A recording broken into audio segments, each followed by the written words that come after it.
So guys, pruning tutorial. Yan, pailalim sir. Pataas. Kasi nandyan sa ilalim yung stomata. Tapos dapat umaga mag-i-spray. Foliar mix cocktail mga cacao lover. Ayan, tinuruan natin si kuya. Marunong din pala si kuya. Marunong na siya. Galing na siyang rice farmer po siya. So meron siyang ibig sabihin ng cocktail mix, meron siyang fungicide, insecticide at saka foliar. Ayan. So dapat nasa 24 degree yung ating temperature. Ibig sabihin umaga pa lang kasi bukas pa yung mga stomata.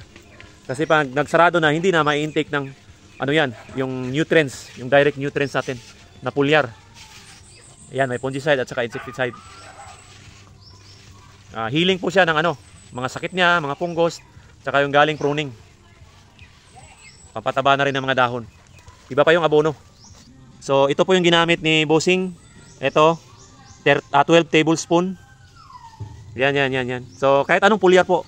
Tapos konti lang nito, 3 tablespoon lang ng Daitin.